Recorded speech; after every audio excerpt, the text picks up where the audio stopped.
Assalamualaikum warahmatullahi wabarakatuh. Ini adalah aksi nyata kedua saya sebagai peserta CGP Angkatan 7. Saya adalah Mia Suryaningsih SPD dari SD Integral Wali Songo Sragen dengan fasilitator Bapak Darsono dan pendamping individu Ibu Yuliana Sitio.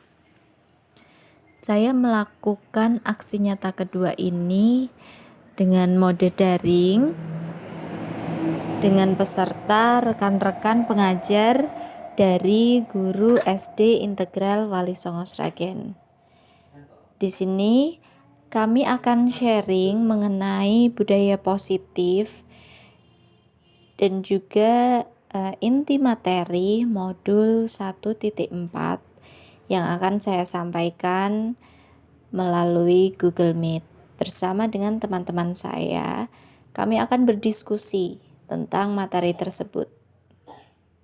Selamat menyimak dan semoga bermanfaat. Ini merupakan pengalaman yang luar biasa bagi saya. Berikut saya sertakan videonya. Terima kasih.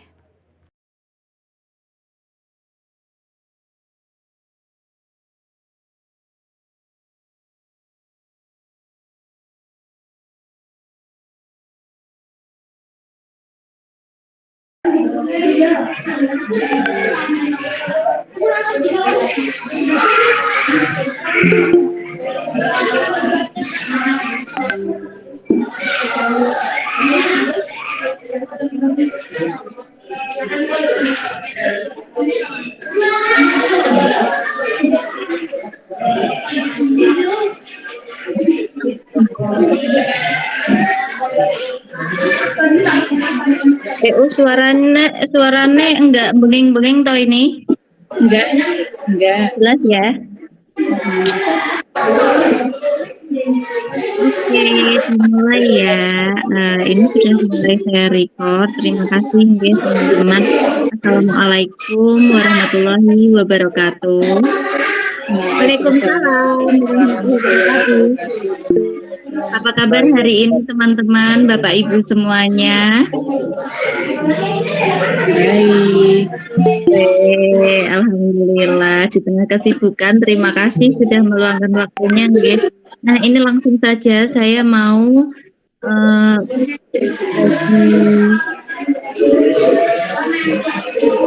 berbagi layar.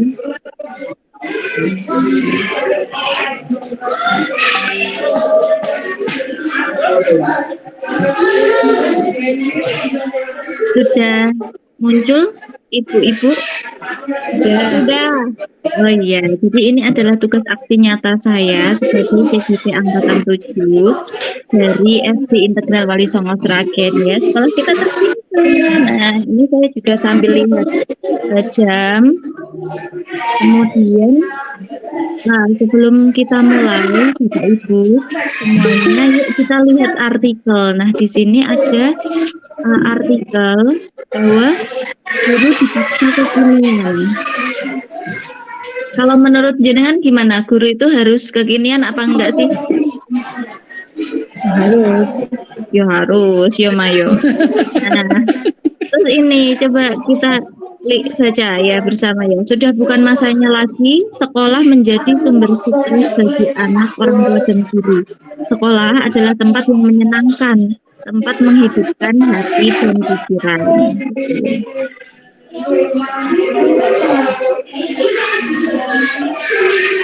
Kemudian ini ada interaksi guru dan murid. Zaman sekarang itu kita sudah menggunakan kurikulum merdeka, nggih. Sebagian sekolah sudah menjadi sekolah penggerak dan sudah menggunakan kurikulum merdeka. Nah, kurikulum merdeka itu ciri-cirinya seperti apa?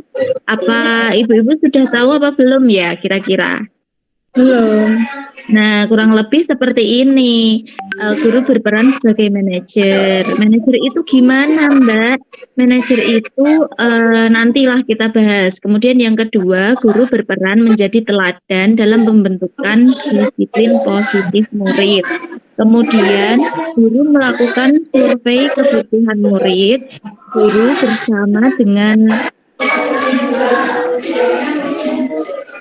diskusi bersama dengan murid untuk merancang kesepakatan kelas untuk membangun budaya positif. Kemudian yang kelima, guru bersama murid menandatangani hasil kesepakatan kelas.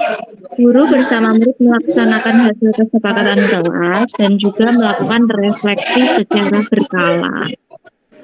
Nah, ini perbedaannya guru zaman dulu dan guru zaman kini. Kalau dulu kita pakai papan tulis hitam masih merasakan nggih Bapak Ibu? Masih. Kalau sekarang kita sudah pakai spidol dan whiteboard. Nah, kemudian guru lebih sebagai tutor. Kalau dulu konsultasi itu bisa kita lihat yang di bagian hijau itu konsultasi harus tatap muka dengan wali murid. Nah, tapi sekarang zaman now kita bisa menggunakan internet, menggunakan ponsel seperti itu. Dan juga sekarang sudah lebih canggih nggak, ada PowerPoint, proyektor, apalagi di sekolah kita sudah difasilitasi. Dan yang paling berbeda itu adalah terjadi dua arah. Ini yang poin 4, dua arah. Murid kadang memberi info ke guru. Jadi sudah tidak zamannya lagi satu arah, guru sebagai pusat itu sudah bukan zamannya lagi ya. Jadi tidak perlu sungkan sharing dengan murid. Kadang-kadang misalnya TikTok itu kita mau belajar TikTok, kadang murid lebih fasih ya menggunakannya, jadi nggak apa-apa sharing aja. Nah, ini saya mau menyampaikan, itu jadi ketahuan nih chatnya.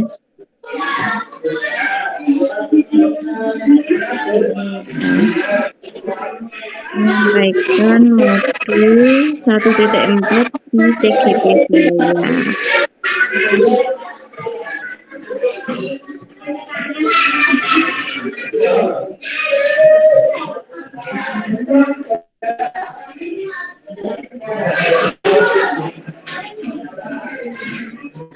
Sudah sarapan belum ibu-ibu semuanya?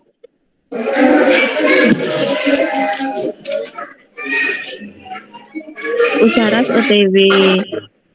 Ini sudah sarapan Sudah. sambil menunggu ini. Nanti pulangnya jam 11 ya udah. Setengah 12.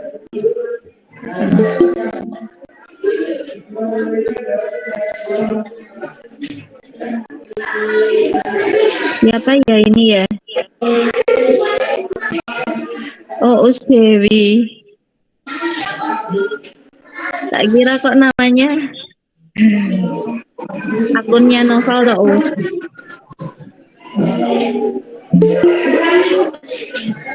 Nah, ini ya Bapak Ibu semuanya, salam bahagia. Nah, ini di modul 1.4 itu tentang budaya positif yang ada di sekolah. Nah, budaya positif itu seperti apa sih budaya positif itu? Nanti kita bahas tentang ini 5 poin. Ada disiplin positif dan nilai kebajikan universal, teori motivasi, hukuman dan penghargaan serta restitusi, keyakinan kelas, kebutuhan dasar manusia dan dunia berkualitas, 5 posisi kontrol serta segitiga restitusi. Bapak Ibu nanti di akhir akan ada beberapa pertanyaan ya. Gampang-gampang saja pertanyaannya nanti. Untuk yang bisa menjawab ada hadiah kecil-kecilan dari saya. Nah, ini untuk pemantik ya. Kalau menurut Bapak Ibu, hukuman itu bisa nggak sih mendisiplinkan anak? Setuju atau tidak setuju kalau hukuman bisa mendisiplinkan anak? Setuju karo. Sip, coba. Halo, selamat datang Us Umila. Sudah sehat?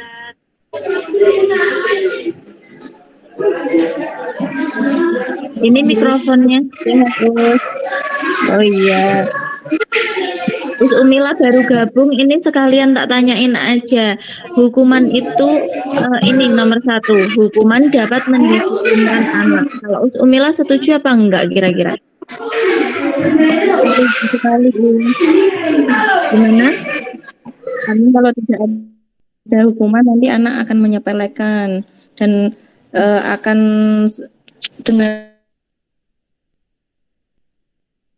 mudahnya untuk berbuat salah karena dia nggak takut, karena walaupun dia salah kan dia nggak dapat hukuman seperti itu. Iya, oke, nanti kita bahas ya. Nah, kemudian untuk statement yang kedua, pemberian hukuman dengan hal positif seperti membaca atau membersihkan halaman sekolah dapat meningkatkan disiplin anak. Berarti setuju juga ini, Bapak Ibu semua. Iya, setuju. Kemudian yang Daripada ketiga, hukuman memberi dapat penghargaan berikan. dapat meningkatkan motivasi belajar anak. Masih setuju juga? Iya, setuju.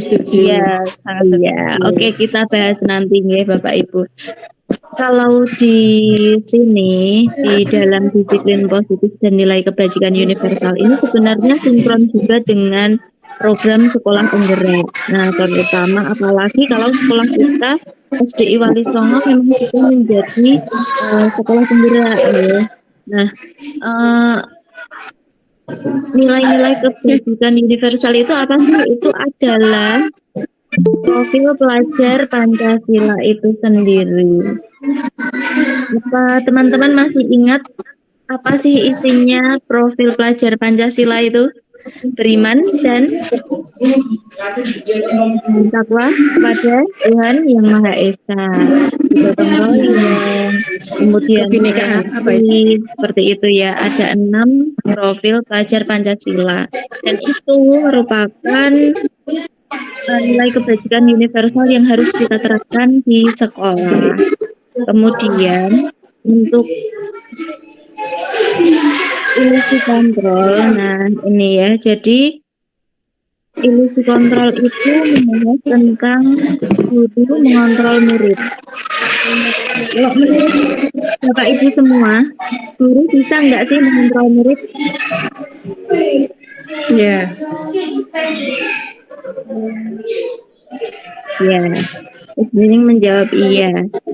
Misalnya gini, Usnining, Hai. Halo. tolong buka tangan jenengan. Nah, sebenarnya bisa 2. Bisa jenengan membuka, bisa juga tidak, iya kan?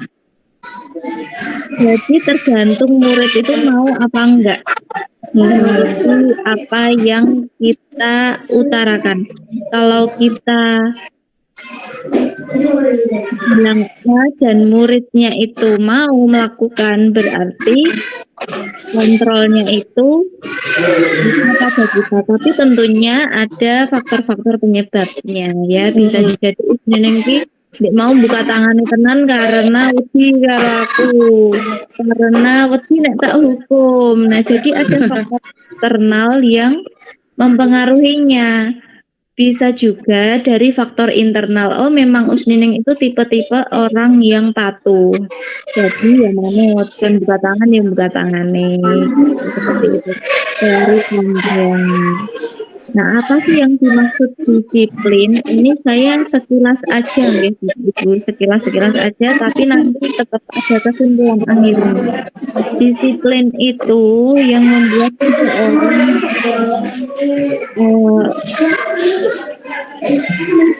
melakukan sesuatu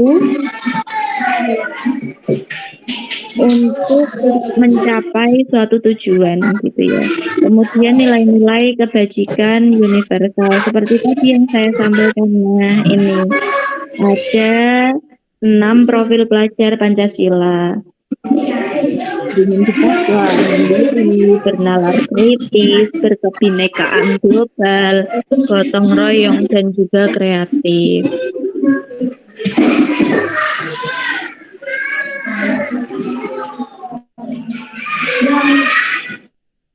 Nah, saya lanjutkan lagi. Untuk berikutnya adalah eksplorasi konsep. Nah, ini terkait kontrol tadi. Jadi murid itu sebenarnya manut sama kita karena ada motivasi eksternal dan juga motivasi internal. Nah, kita mau membuat murid itu manut ke kita karena apa? Apakah karena motivasi eksternal atau internalnya? Kalau eksternal itu misalnya begini, oh saya nek gak manut sama ustadzah nanti mendapat hukuman. Saya kalau nggak manut sama ustadzah nanti ustadzah marah-marah.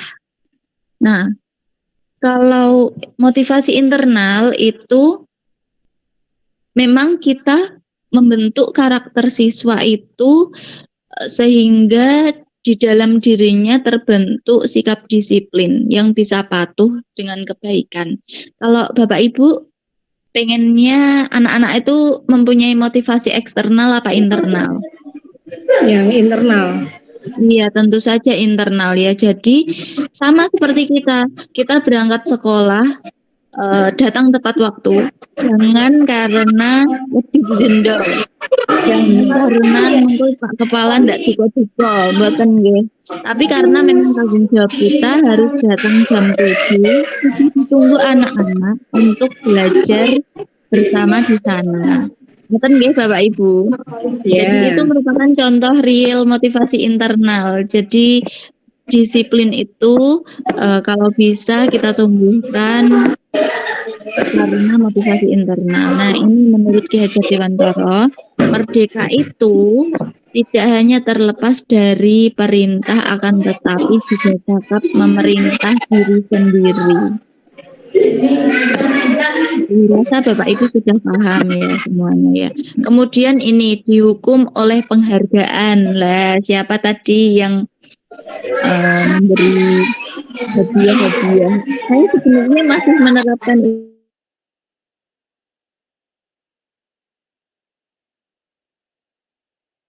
setelah saya dapat ini gambaran dari CGP ini ya dikurangi lah gitu.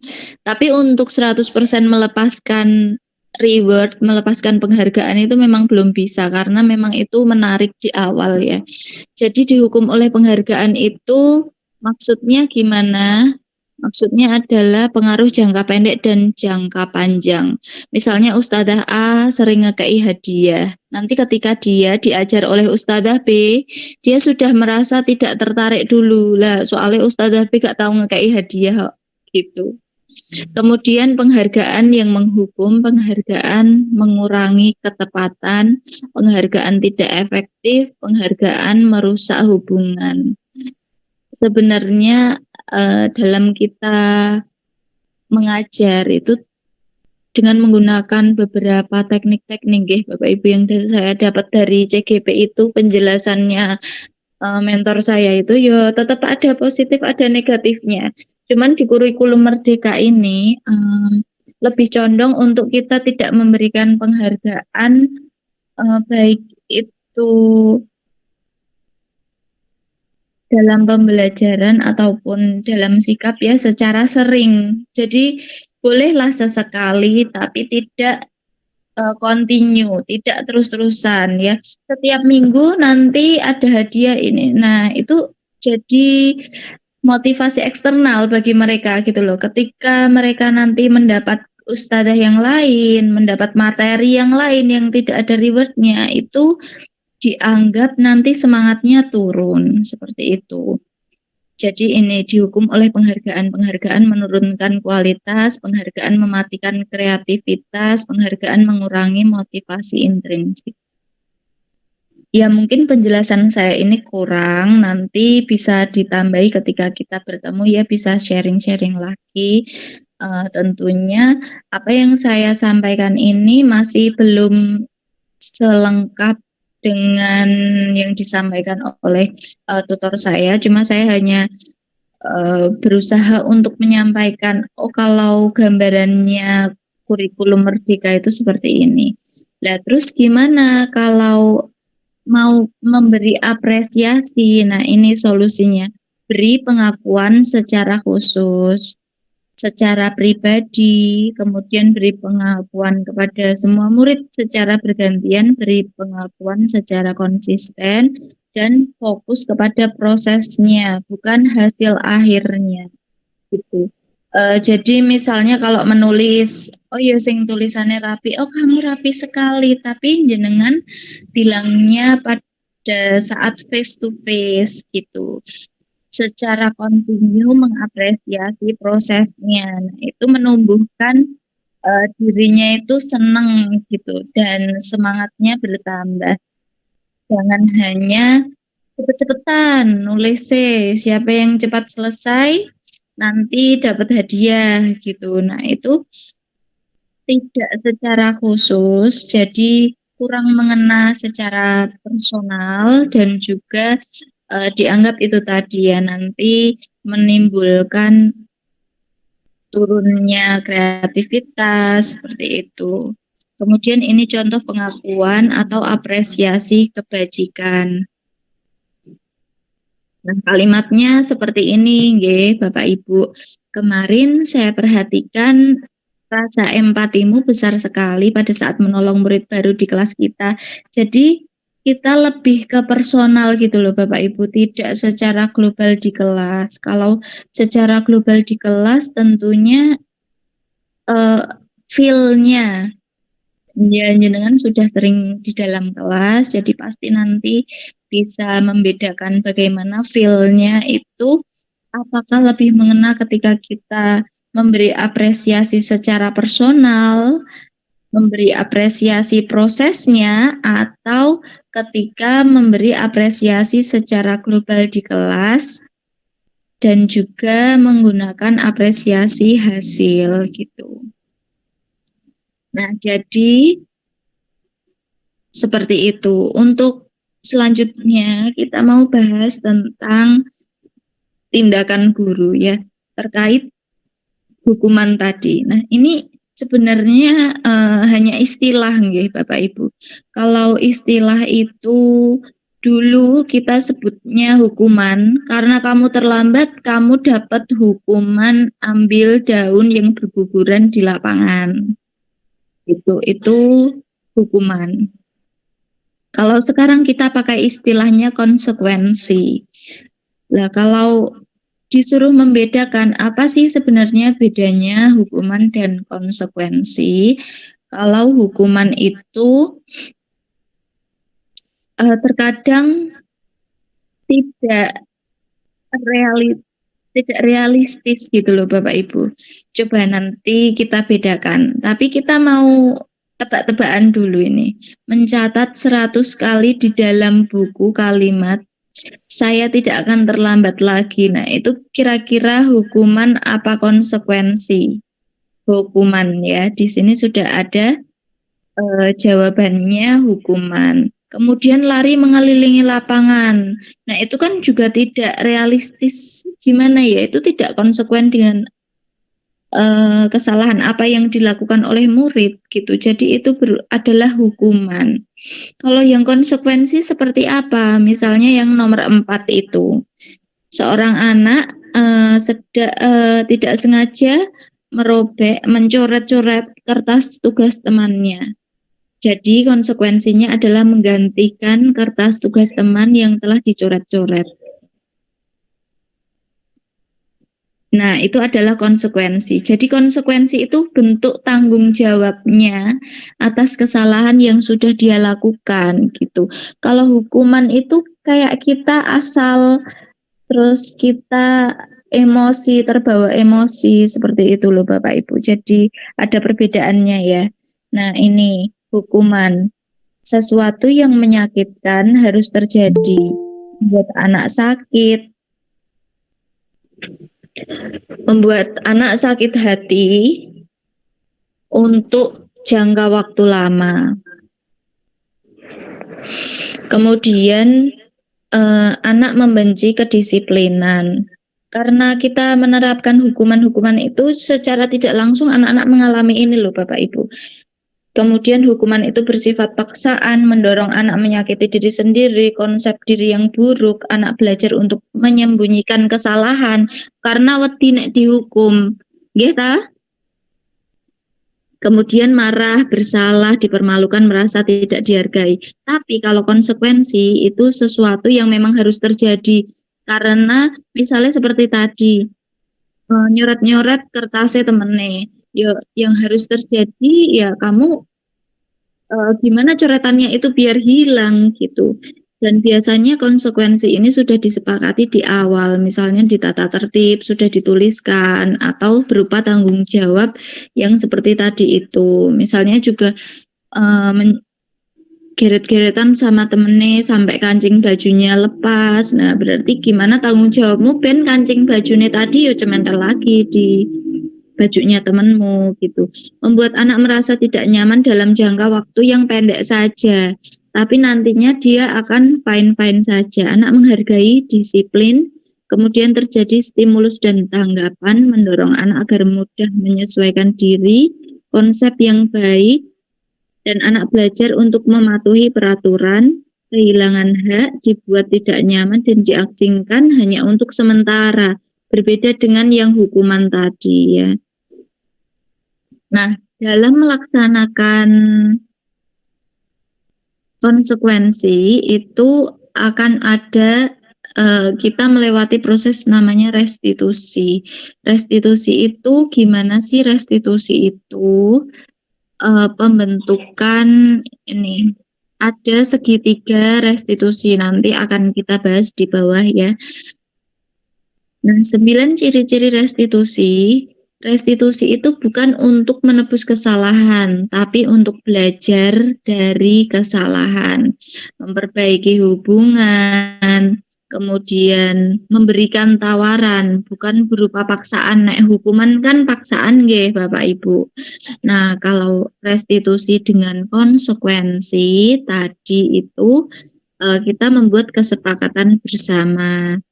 Restitusi menuntun untuk melihat ke dalam diri, mencari kebutuhan dasar yang mendasari tindakan. Kenapa sih kok melakukan itu? Kemudian restitusi diri merupakan cara yang paling baik. Restitusi fokus pada karakter. Jadi lebih ke pembentukan karakter, fokus pada solusi, dan mengembalikan murid yang berbuat salah kepada kelompoknya. Jadi tanpa ada diskriminasi, oh ndek mau berbuat salah. Tidak seperti itu ya Bapak Ibu. Jadi nanti kita kembalikan murid itu ke kelompoknya dalam keadaan yang fine, baik-baik saja gitu.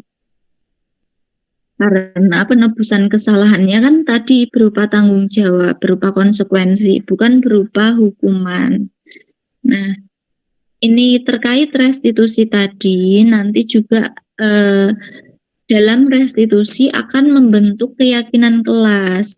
Nah, gimana cara membentuk keyakinan kelasnya? Nah, ini dari yang luar dulu, budaya positif. Budaya-budaya positif yang kita bentuk ke anak-anak itu akan membentuk lingkungan yang positif. Setelah mempunyai lingkungan positif di dalam kelas, nah kita membuat keyakinan kelas. Keyakinan kelas itu gimana? Keyakinan kelas itu kesepakatan yang kita buat bersama murid-murid kita. Misalnya, setelah sholat duha, kita beresin mukenanya sendiri-sendiri dimasukkan ke dalam keranjang. Tidak boleh ditaruh sembarangan di tempat yang lain. Nah, itu merupakan salah satu contoh keyakinan kelas yang kemudian bisa tertuang di peraturan kelas.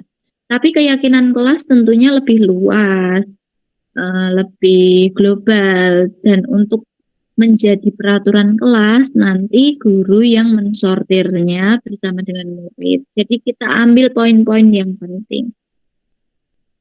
Nah, contohnya seperti ini. Di kelas jenengan sudah ada nggih, Bapak Ibu? Apa itu? Apa? Kesepakatan kelas itu seperti peraturan gitu loh, Mon. Oh ya. Ya, sudah ada tentunya. Nah, ini saya lewati saja karena sama ya yang tadi. Kemudian selanjutnya ini tentang kebutuhan dasar manusia dan dunia berkualitas. Kebutuhan dasar manusia itu ada 4. Untuk bertahan hidup, manusia itu butuh kasih sayang dan rasa diterima, kesenangan, kebebasan, dan juga penguasaan. Kalau jenengan di kelas, itu yang penguasaan, harus menguasai kelas. Nah, kalau jenengan bisa menguasai kelas, rasanya happy kan, nggih? Kemudian kalau jenengan meet up arisan sama teman-teman, nah itu merupakan kesenangan ya. Terus jenengan bisa healing, piknik-piknik, nah itu kebebasan. Rasa kasih sayang dan diterima itu kalau di kelas ya sama murid-murid, kalau di rumah sama keluarga gitu. Bisa diterima, aku yang seperti ini bisa diterima dan mendapatkan kasih sayang. Nah, itu adalah 4 kebutuhan dasar manusia supaya bisa bertahan hidup. Nih. Kemudian ini kita bahas posisi kontrol. Nah, posisi kontrol ini poin salah satu poin di CGP yang menurut saya oh iya ya ternyata berbeda. Jadi gini Bapak Ibu, di sini dibagi menjadi 5. Yang pertama adalah penghukum, yang kedua pembuat rasa bersalah, yang ketiga teman, pemantau, dan manajer. Itu adalah posisi kontrol seorang guru di dalam kelasnya. Nah, penghukum itu dia menghardik, menunjuk-nunjuk, menyakiti. Pernah lihat guru yang seperti itu? Marah-marah sambil nunjuk-nunjuk gitu ya? Oh, pernah banget. Ada. Masih ada. Nah, kemudian pembuat rasa bersalah. Dia itu bilangnya begini, seharusnya ibu kecewa, saya kecewa sama kamu. Itu secara tidak langsung membuat rasa bersalah. Nah, itu kalimatnya di bawahnya itu ya. Kamu seharusnya sudah tahu, ibu lelah sekali mengatakannya. Ibu stres. Kamu tuh gini. Nah, itu adalah karakter guru yang membuat rasa bersalah.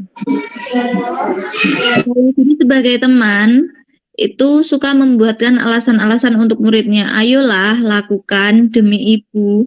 Masuk kamu nggak mau sih? Kan ibu udah bantuin kamu ini. Yuk sekarang kamu bantuin ibu begini dong. Nah, itu adalah posisi guru sebagai teman.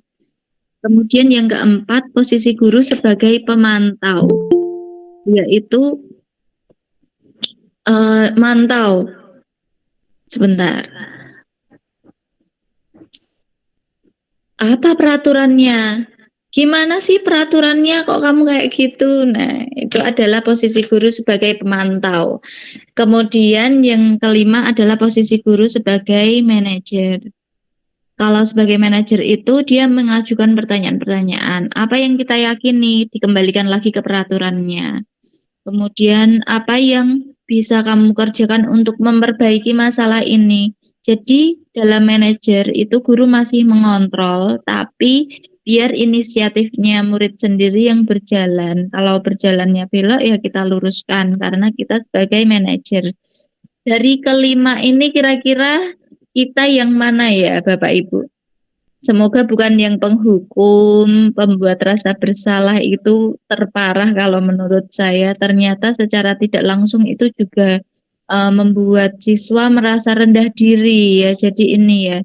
Dan mereka itu cenderung mengulangi kesalahan di box yang paling bawah sendiri itu loh Bapak Ibu. Kalau kita sebagai penghukum, mereka cenderung mengulangi kesalahan lagi. Kemudian kalau untuk pembuat rasa bersalah itu mereka menjadi rendah diri.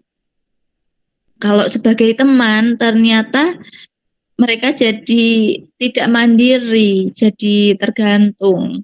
Kalau kita sebagai pemantau saja, ternyata menitik beratkan pada sanksi atau hadiah untuk dirinya. Nah, kalau kita sebagai manajer, mereka bisa mengevaluasi diri, bagaimana cara memperbaiki diri kan tadi discuss, lebih ke discuss. Jadi, kita sepakat nggih untuk menjadi manajer sebagai manajer di kelas kita untuk murid-murid nggih, Bapak Ibu? Nggih. Nah, selanjutnya ini dia segitiga restitusi. Nah, ini juga poin yang menurut saya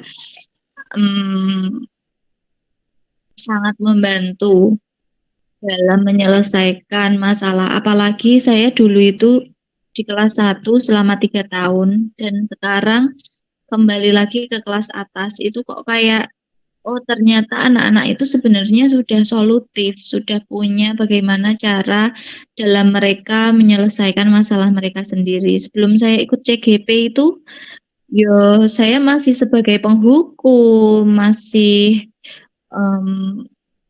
ya seperti itulah. Belum bisa menerapkan restitusi di kelas, semua keputusan tetap berpusat di saya seperti itu. Tapi setelah ikut CGP ya lebih longgar lagi, lebih oh iya ternyata seperti ini. Dalam kita menyelesaikan masalah, kita pun bisa mengambil keputusan bersama dengan anak-anak, apalagi anak-anak kelas atas justru itu melatih inisiatif mereka, melatih gimana ide mereka, tanggung jawab mereka untuk menyelesaikan masalah. Gitu nggih Bapak Ibu. Nah, ini segitiga restitusi. Maksudnya gimana ini?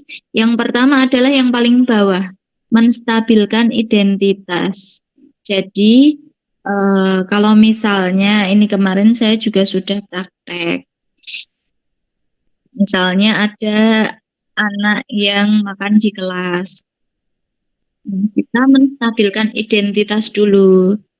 Kita bilangi kalau dia ketahuan sama kita dan merasa bersalah, kita bilangi di bawahnya itu nggih.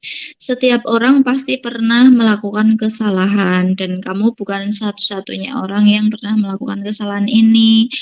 Tapi tolong jangan diulangi lagi. Kemudian di sebelah kirinya validasi kebutuhan. Ditanyai memangnya alasannya kenapa kok kamu makan di kelas? Oh, aku lapar, Miss Us, karena tadi aku belum sarapan, katanya seperti itu. Kemudian, adakah cara efektif untuk mendapatkan apa yang kamu butuhkan? Nah, seharusnya kamu gimana supaya tidak lapar pada saat jam pelajaran? Seharusnya kalau mau berangkat sekolah sarapan dulu. Oh, begitu ya. Secara tidak langsung dia menyelesaikan masalahnya sendiri nggih Bapak Ibu. Kita sebagai manajer seperti tadi. Kemudian ini menanyakan keyakinan, nilai apa yang telah kita sepakati, kamu ingin menjadi orang yang seperti apa. Nah, setelah kesalahan ini, kamu makan di kelas ini, kamu mau seperti apa untuk kedepannya? Aku lebih disiplin lagi, Miss. Besok aku tak sarapan dari rumah aja, gitu. Kalau enggak, nanti tak makan pas jam istirahat, seperti itu. Ya, jadi ini intinya Bapak Ibu. Berbuat salah itu adalah hal yang manusiawi. Tidak ada manusia yang sempurna. Bapak Ibu juga bisa berbuat salah. Dan kita bisa menyelesaikan masalah itu. Bapak Ibu tidak tertarik untuk mencari tahu siapa yang benar, siapa yang salah, tapi lebih fokus kepada penyelesaiannya. Nah, kamu menyelesaikan masalahmu tanpa menyalahkan diri sendiri terus-menerus ya. Jadi fokus pada perubahan diri dan solusi penyelesaian masalahnya. Begitu nggih Bapak Ibu. Oh iya, ini sudah selesai. Jadi saya mau kembali ke PowerPoint saya yang selanjutnya tadi. Nah, ini dia perbedaan hukuman dan konsekuensi tadi, nggih. Sebentar lagi kita kuis, nggih. Bukan zamannya lagi. Bukan zaman yang mengikuti kita, tapi kita yang mengikuti zaman. Bukan zaman yang harus berubah, kita yang harus berubah, gitu. Kalau zaman dulu itu tidak pakai layar proyektor, apa kita harus mengikuti seperti zaman dulu terus? Enggak pakai terus, padahal sekolah memfasilitasi. Tentunya kita harus berubah. Kita harus menggunakan fasilitasnya itu. Supaya apa? Anak-anak itu juga berubah. Anak zaman dulu jangan disamakan dengan anak zaman sekarang. Kalau bisa, malah pembelajaran itu kita pakai media-media yang memang sehari-hari digunakan oleh anak. Ya misalnya mau pakai Google Form, padahal sebenarnya PR-nya itu ada di buku. Ya pakai Google Form sekali-sekali nggak apa-apa, asal di rumah memang mereka sudah punya gadget semua atau kesepakatan dengan wali murid supaya dipinjami gadget. Tidak apa-apa, karena nanti kalau kita tetap seperti dulu dan anak-anak kita juga kita terapkan seperti zaman dulu, kasihan mereka nanti lulus SD praktek. Mereka nanti lulus SD tidak tahu istilah-istilah yang baru. Yuk kita buat kesepakatan kelas. Kalau kita terbiasa pakai istilah kesepakatan kelas ketika mereka bertemu dengan teman-teman di sekolah lain, ketika mereka lulus, mereka sudah tahu kesepakatan kelas itu yang seperti itu. Yuk kita melakukan restitusi.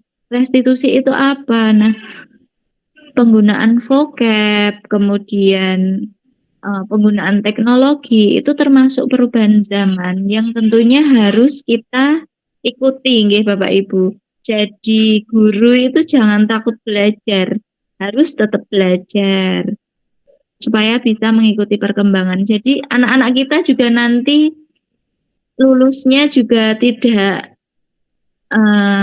ketinggalan lah. Walaupun di akademik itu dia biasa saja, tapi kalau untuk sosialisasi, untuk teknologi dia bagus, gitu tetap unggul, akan bisa mengikuti gitu. Kita sudah mengalami juga nggih sebagai peserta didik dari TK, SD, SMP, SMA. Kalau bisa akademik 100, kalau bisa pinter, pasti kita pilih pinter. Tapi pinter tidak 100% menjamin kesuksesan seseorang. Betul nggih? Hello, ada yang masih on di sini? Ya, jadi kalau saya pun ya, Ya, kalau betul saya sekali. pun seperti itu. Ya, ini sudah sampai di akhir. Mengapa sih ini perlu saya sampaikan? Karena ada keterkaitan dengan kurikulum sekolah penggerak, istilah-istilah baru. Kemudian saat ada pelatihan sekolah penggerak, tidak lagi merasa asing dengan istilah baru yang digunakan. Gitu. Nah, ini contoh implementasinya. Any question? Tidak ada pertanyaan ya. Nah, ini untuk quiz giveaway time. Coba saya lihat dulu pesertanya berapa ini.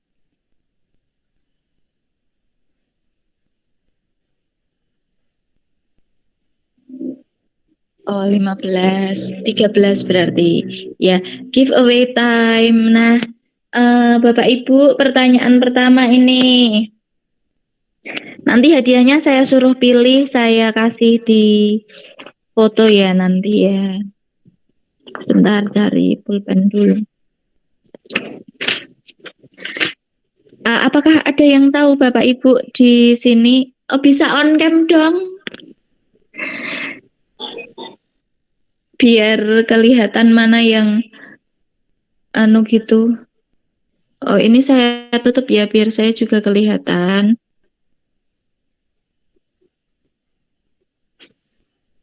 Sebentar.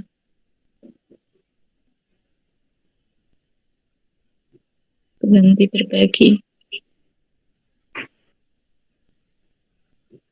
Apa sudah? Oh, belum ya. Hai. Nah, kalau begini kan kelihatan nggih.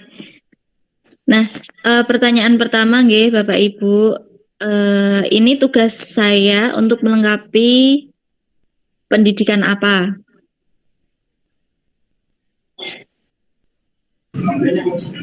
Pendidikan guru penggerak. Oke, Bu Baka.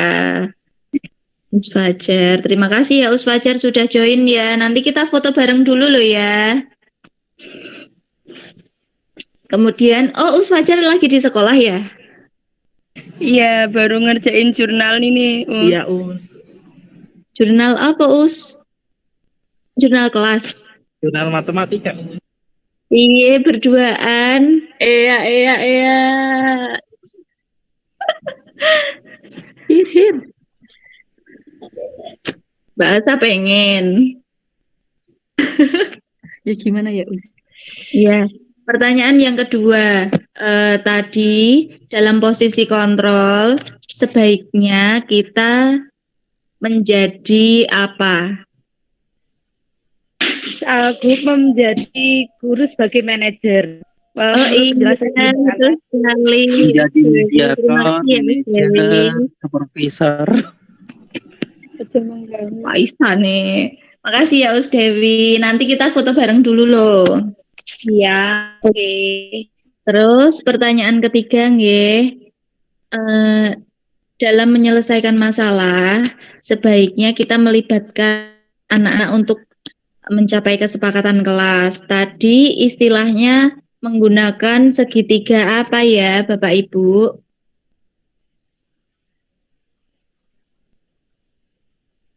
Mama Nining itu Segitiga restitusi. Mama Nining suaranya off. Oh iya, Pak Iksan nih. Gak ngenggo akune dhewe. Gugur. Iya, selanjutnya ya.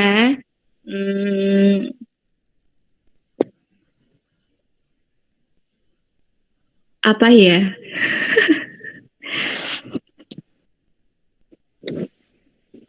Gini aja lah.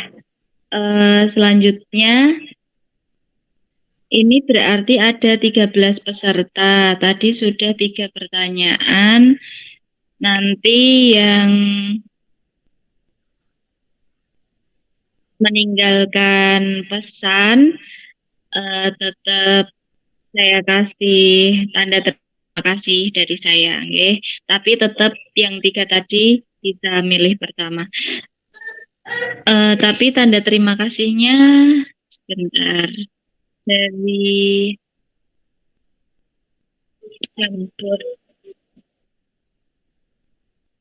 Nanti saya kirim link.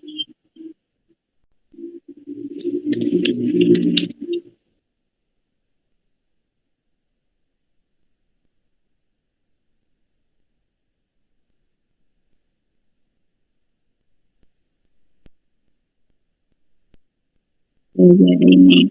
Nanti saya kirimi link.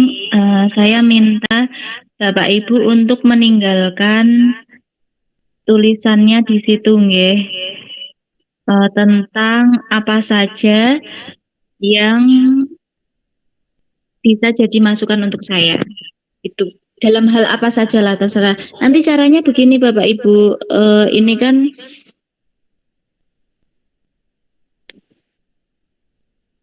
Ini kan nanti ada tampilan seperti ini. Apa kelihatan? Agak ngeblur, Us. Agak ngeblur. Dipilih nanti yang tulisannya sticky note. Sticky note. Saya kirim linknya, nanti jenengan tinggal isi di situ.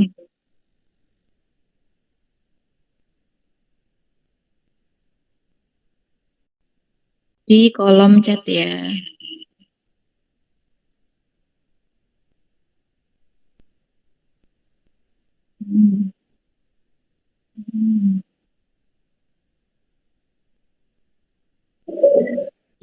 Ya, silakan dicek di kolom chatnya masing-masing.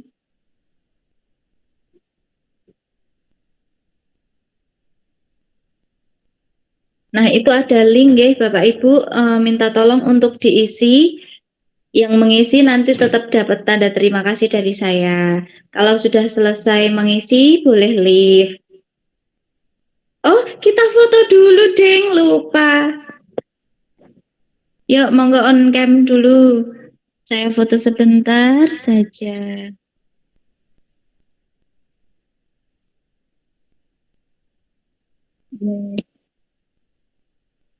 Ini Us Asa, Usdita, Us Farida, Us Eka.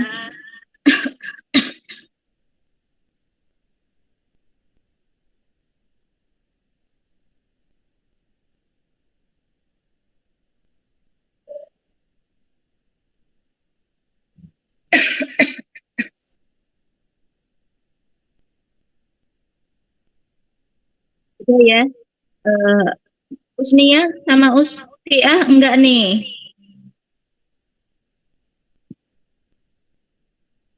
Oke,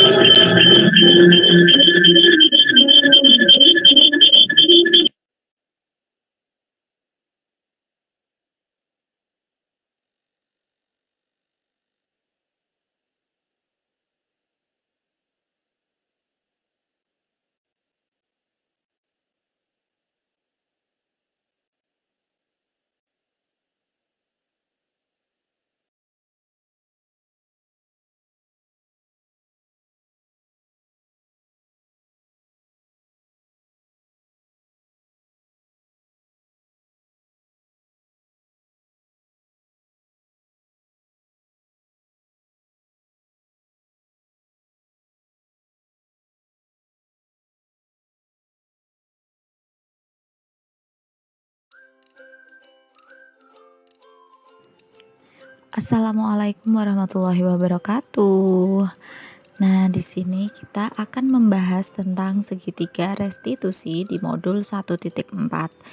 Step yang pertama adalah menstabilkan identitas. Jadi, dengan berkata tenang, tidak hanya kamu saja yang melakukan kesalahan ini. Seperti itu. Yang kedua, validasi tindakan yang salah. Dengan berkata, adakah cara yang lebih efektif untuk mendapatkan apa yang kamu butuhkan? Dan kamu tentunya punya alasan mengapa melakukan itu. Kemudian untuk yang ketiga adalah langkah menanyakan keyakinan. Kamu ingin menjadi orang yang seperti apa? Kemudian kita buat keyakinan kelas bersama. Keyakinan kelas apa yang telah kita sepakati?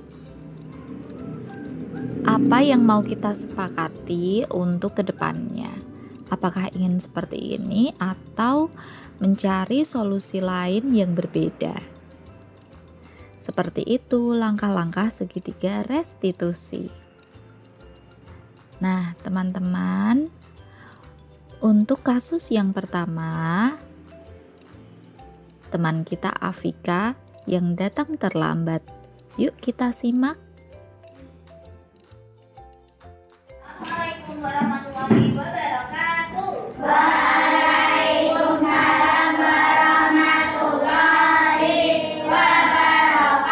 Good morning, students. Good morning, teacher. How are you today? I'm very well, thanks. How about you? I'm very well too. Today siapa ya yang nggak masuk? Afika. Afika? Oh iya. Ya. Ya. Tidak apa-apa Afika yang melakukan kesalahan bukan hanya kamu saja, tapi besok tidak boleh diulangi lagi. Oke? Silakan dulu. Oke, let's we continue our lesson. Mbak Afika, tadi kamu datang terlambat. Tidak apa-apa, tidak hanya kamu yang melakukan kesalahan. Kita masih berproses. Tapi Miss Mia harap besok lagi tidak terlambat ya. Kenapa Kenapa sih kamu tadi datangnya terlambat? Tadi aku kalau kesiangan. Oh, jangan kesiangan. Terus kita bikin keyakinan bersama yuk. Next time kamu pengen jadi seperti apa? Oke, good job. Tes dulu Mbak. Terima kasih, boleh kembali ke kelas. Testimoni setelah melakukan restitusi bersama Miss Mia. Mari kita simak. Saya Andika Hergara Mardani, kelas 4 ICT SDI Wonosobo. Saya telat masuk sekolah. Kemudian Miss Mia mendampingi melakukan restitusi. Saya belajar dari kesalahan. Sekarang saya punya keyakinan yang disepakati menjadi disiplin. Kasus kedua adalah teman kita Alika yang makan di dalam kelas saat jam pelajaran. Oke student, today hari ini kita mau belajar tentang perkalian. Siapa yang bisa 3 kali 3? 10 kali 10? 100. Kalau 11 kali 12? 112. No, ada triknya. Ya, triknya itu 122.